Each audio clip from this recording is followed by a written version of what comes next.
All right, welcome everyone. Thank you for joining us for our first bite-sized webinar series, 2021 Legislator Scorecard. And we'll just introduce ourselves and we'll get started. Hi, my name is Zaida Dedolph. I'm the Director of Health Policy at Children's Action Alliance, and I'm so glad to see you all.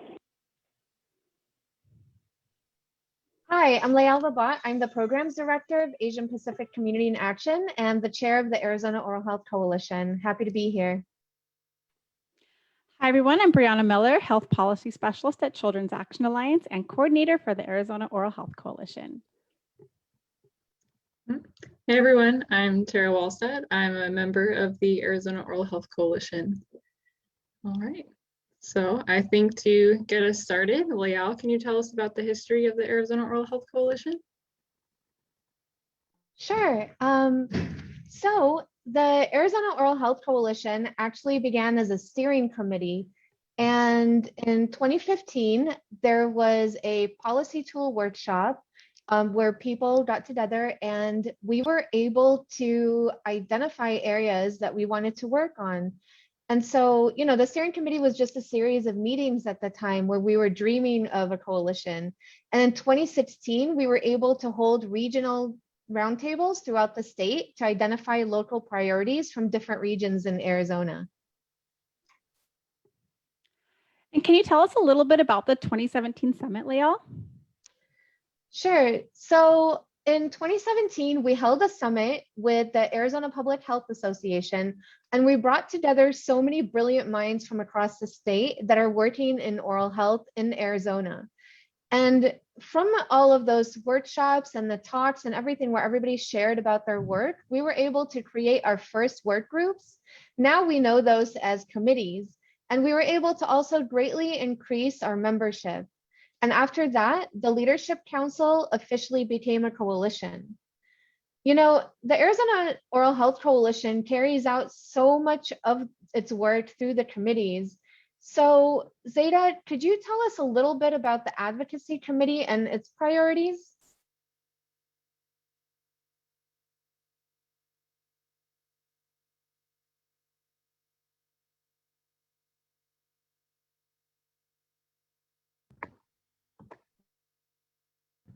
I think Zaida had to call in because she may have been having some audio situations. So I think she is still trying to connect right now. Okay. Let's see. I think she's having some connection troubles. I can go ahead and talk about the Advocacy Committee. Awesome. So the AZOHC Advocacy Committee is comprised of a small group of really dedicated, hardworking advocates who are working to promote oral health equity through policy change. And there she is. In the fall of 2020, we did some extensive stakeholder outreach to establish our priorities and identify the niche that we can fill. So our purpose in this work is to take a leadership role in advancing state policies that will improve oral health status, access to oral health care, and that will address oral health disparities in Arizona. It's all consumer focused. This year, we established 3 overarching priorities with the full understanding that they'd be a heavy lift given the political landscape. They were, first, to provide comprehensive and restorative oral health coverage to adult access participants, extend teledentistry coverage beyond the COVID-19 state of emergency, and allow access dental providers to bill for comprehensive dental exams delivered remotely. And thirdly, support evidence-based policy solutions that promote health equity and lead the charge against measures that pose a risk to oral health.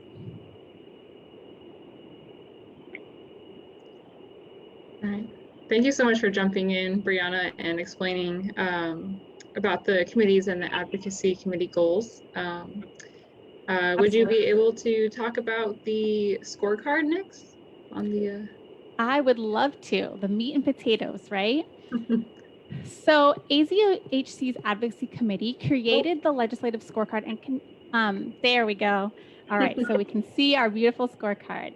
So the Advocacy Committee created the legislative scorecard as an advocacy tool to identify oral health champions and opponents in the state legislature.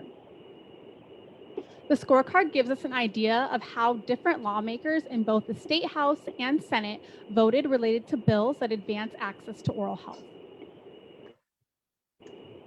So what do the individual numbers mean on the scorecard?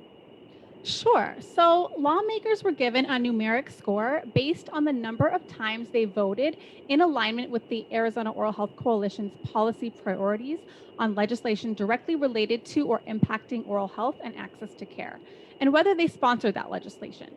So legislators were given 1 point for voting AZOHC's way on a particular bill, or -1 point for voting the opposite. So if a legislator voted yes on a good bill that AZOHC supports, that legislator would receive 1 point. If another legislator voted no on that same bill, they would receive a -1 point or -1 point. So lawmakers who sponsored an oral health bill were also marked with a star to show who went the extra mile for oral health. And lawmakers with the highest scores are listed as oral health high achievers. These are the lawmakers we, for the most part, want to thank and continue to create pathways for further collaboration on oral health policies. Also, on the full scorecard that's available online, you can also rank legislators by the voting index. It's not displayed on the full fact sheet, so I recommend checking that out online. So the vote index is a percentage of how often the legislator voted in alignment with the AZOHC priorities when they did vote. So if someone only had the chance to vote 2 or 3 times, but voted in alignment with the coalition every time, this is considered a 100% vote index. And then the same thing happens for someone who voted 4 out of 4 times. The vote index does not include points for sponsoring an oral health bill. So 2 legislators who both have a 100% vote index may have very different total scores, meaning the vote index can hide some important distinctions. And then on the other hand, the total score is just a count, it's not a proportion. So while the vote index and the total score tend to correlate with each other, especially for very high scorers and very low scorers, it does hide some information for those in the middle. So for example, a legislator who didn't vote as often, but always voted in alignment with the AZOHC could have the same score as someone who voted more often, but didn't always vote in alignment. It was a difficult decision between ranking legislators based on the total score or based on the vote index. But for the purposes of this fact sheet, we decided to use the total score. I definitely recommend checking out the full score online to see these vote indexes and to learn more about individual legislators and bills. So let's see. Zaida, if you're there, could you talk about if anything on the scorecard surprised you? Hi, can you hear me now? Yay! We can. Welcome, Zaida. Yay! Thank you. I'm so sorry about the technical difficulties. There were some things that were surprising about the scorecard, and I want to kind of preface by saying that while our intention was to create something that helps lawmakers understand whether they're addressing consumer oral health needs, we recognize that this was an absolutely ridiculous legislative session for a lot of reasons. It was not a typical session. It lasted almost twice as long as usual. We very narrowly avoided a government shutdown. There were just also a number of other things kind of related to the pandemic and a lot of political dynamics going on that made for a really tricky session. We also recognize that algorithms can't always capture the full picture of what goes on. So we recognize that in the legislature, there are certain members, the president of the Senate, the speaker of the House, the majority leadership, and the committee chairs, for example. They really have a tremendous amount of power over what bills are prioritized and what makes it to a vote. And we have to remember in all of this that just because something gets introduced, the real power comes from getting that bill on a calendar and getting it through committee so that it can be voted on by the full chamber. And then, again, you have to go and do that in the other chamber. So, for example, while the chair of the House Health Committee, Representative Joanne Osborne, sponsored our effort to provide a dental benefit to pregnant Medicaid participants, she was also responsible for holding this bill in committee so it wasn't ultimately voted on. So she put it on the committee, I think recognized that members of her own party were not in favor of it due to a fairly small price tag, and then decided to hold it from that committee, that very critical committee vote. On the other hand, we have representatives like Kelly Butler and Jennifer Germain, who have introduced really fantastic oral health legislation year after year. But their bills, being members of the minority party at the legislature, do not make it on calendars, don't get onto that agenda.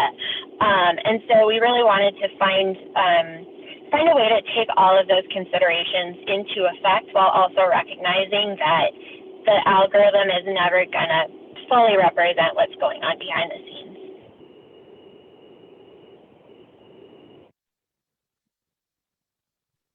Thank you, Zaida. Tara, so now that we've heard a little bit about the scorecard and some of the work that the advocacy committee has been doing, what are some ways that folks can continue to be involved with the advocacy work now that the session has ended? Yeah, of course. So the best way to stay involved is definitely by joining the coalition, the advocacy committee. So the committee will be strategizing on ways to launch a campaign around comprehensive dental coverage, contacting state lawmakers to keep the pressure on, and supporting comprehensive dental coverage at the federal level. If your organization has not already signed on to support the Dental Benefit and Medicaid Act, I definitely recommend considering doing that. We have provided a link. Also, to get more involved, you can follow the coalition by subscribing to our newsletter and following our Facebook page to stay up to date with policy news. Even if you cannot always attend the committee meetings, we do push out action alerts and other opportunities to get involved in advocacy so that you can get involved kind of on your own time. And then we will be sending out the scorecard and other advocacy materials, so stay on the lookout. Thank you, Tara.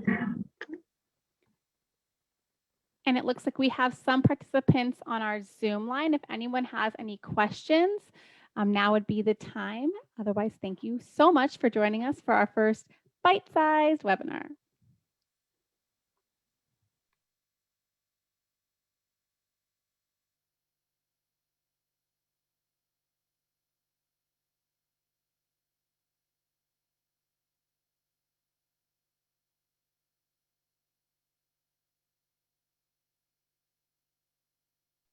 I don't see any questions in the chat. So thank you everybody for joining us, and be sure to stay tuned when we announce the next one. And if you're interested in talking about oral health in Arizona and you have an idea for another bite-sized webinar, please contact us and we'd love to have you on. Thank you. Thanks, everyone. Have a great weekend.